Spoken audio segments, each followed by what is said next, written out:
नमस्कार, मी मधुराज रेसिपी मराठीमध्ये तुम्हा सर्वांचं खूप खूप खूप मनापासून स्वागत. आणि गेस्ट एपिसोडची सिरीज आपण सुरू केली आहे. तुम्हाला सगळ्यांना माहिती आहे आणि छान छान गेस्ट येतात आणि मस्त असे पारंपरिक पदार्थ आपल्यासोबत शेअर करतात. तर आज आपल्यासोबत आहेत मनीषाजी. मनीषाजी, तुमचं आजच्या भागात खूप मनापासून स्वागत. आणि तुम्ही कमाल दिसताय, मस्त दिसताय. खूप छान दिसताय. आज काय बनवतोय आपण? आज उडदाच्या डाळीची आमटी म्हणजेच घुटं म्हणतात त्याला.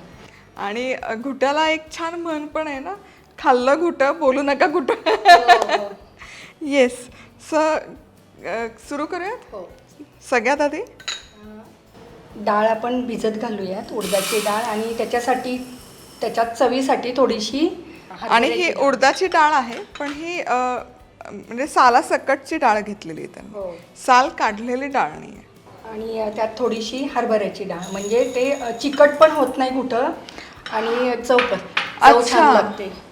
हे किती छान टीप आहे की बऱ्याचदा काय होतं ना, त्याचं बुळबुळीत टेक्स्चर येतं. तर चणा डाळीमुळे ते टेक्स्चर बॅलन्स व्हायला मदत होते. आता हे धुवून घेऊया. हो, डाळ भरपूर वेळा धुवून घ्यायची, म्हणजे ते काळे साली निघाल्या पाहिजेत. आणि साधारण 15 ते 20 मिनिटं भिजत घालायची. अशाच मस्त चमचमीत आणि झणझणीत रेसिपीजसाठी मधुराज रेसिपी मराठीला सबस्क्राईब करा आणि त्याचबरोबर बेल आयकॉनवरही क्लिक करा.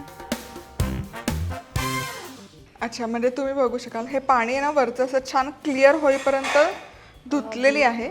त्यामुळे मला वाटतं रंग पण छान येतो ना घुट्याला. म्हणजे असं काळपट नाही, कलर नाही का, म्हणजे असं हिरवट येतो थोडासा. सो भरपूर पाणी टाकून एक 15-20 मिनिटं भिजत. आणि तसे घाई असेल तर डायरेक्ट केली तरी चालते किंवा लगेच केली तरी चालते, तसं काही नाही. पण शक्यतो भिजत घातली तर चांगली शिजते. चला, आता डाळ भिजते तोवर आपण वाटण करूया. तर काय काय करूया त्यासाठी? खोबरं, मिरच्या, लसूण आणि कोथिंबीर हे वाटून घ्यायचं. माझं फेवरेट वाटणाचा प्रकार आहे. आणि मग ते असं खूप पाणी टाकून नाही वाटायचं, सुक्क वाटायचं. आणि थोडंसं मोठंच राहतं, म्हणजे ते मोठं ठेवायचं, ओबडं बोबडंच ठेवायचं. आणि बऱ्यापैकी क्वांटिटी घेतलेली आहे लसूण. मला वाटतं घुटला जितकं जास्त वाटतं म्हणजे लसूण आणि हे कोथिंबीर तितकी चव छान लागते. आणि मिरच्या कसं म्हणजे तिखट आपल्याला हवं तसं. घुटं तिखटच छान लागतं. कोथिंबीर पण खूप सारी. कोथिंबीरने रंग खूप छान येतो घुट्याला. थोडंसं जिरं पण. आणि अजिबात यात ना पाणी वापरत नाही आम्ही.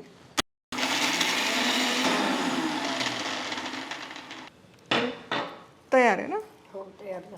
आणि अगदीच ओबडधोबड आहे, तुम्ही बघू शकाल. डाळ भिजली आता 15-20 मिनिटे. हां, तर आपण चणा डाळ आणि उडदाची डाळ भिजवून घेतली. आता कुकरमध्ये साधारण 7-8 शिट्ट्या करून घेऊयात, म्हणजे ती छान शिजते. मग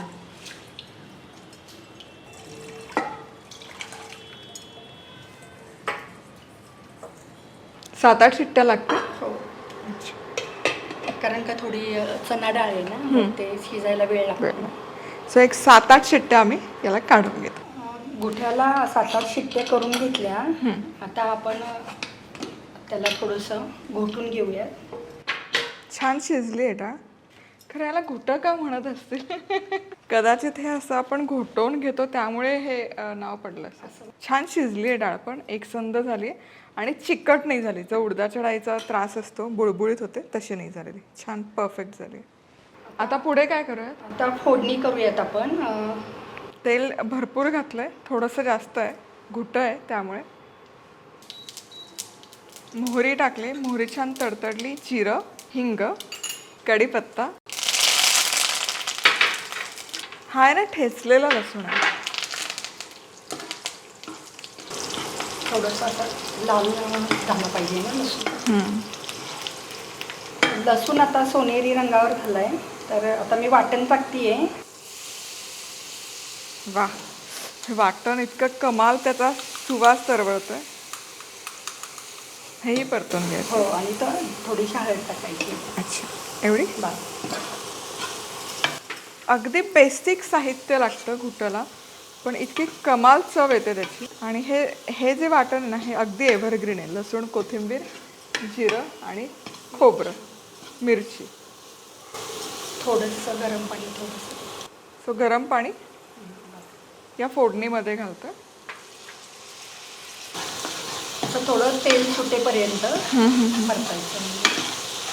किती छोट्या छोट्या गोष्टी असतात, पण यामुळे ना चव, त्या पदार्थाच्या चवीमध्ये कमालीचा फरक पडतो. कमाल. मस्त असं तेल सुटलंय. आता जी डाळ आपण घोटून घेतली घुटाची ही घालूयात. थोडं पाणी घालूयात. पाणी आणि गरम केलेलं आहे, म्हणजे याला रंग छान येतो. आणि तवंग पण बघा काय सुरेख आलेला. हे काळे उडदाची डाळ वापरली, पण रंग अजिबात असं वाटत नाहीये की यामध्ये आपण काळे उडीद वापरले. थोडं मीठ टाकायचं. कमाल सुगवास तरवळतोय घुट्याचा, खूप छान. आणि रंगही मस्त. आणि आपल्याला किती घट्ट आणि थोडंसं पातळच असतं रस्सा, तर थोडंसं आपण थोडं पाणी वाढवू शकतो. थोडं पाणी वाढवतो आता.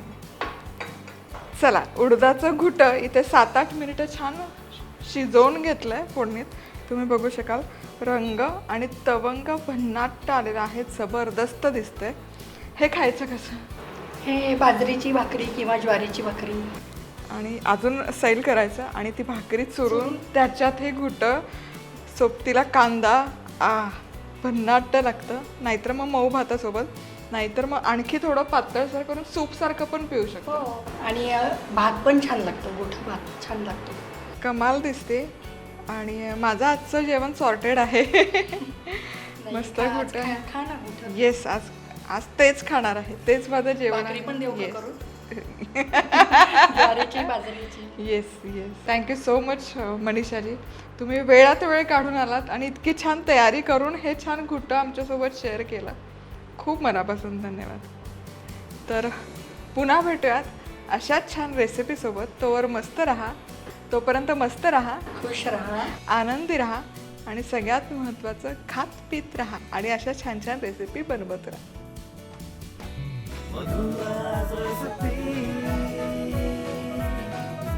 मधुराज रेसिपी, महाराष्ट्राची अस्सल चव.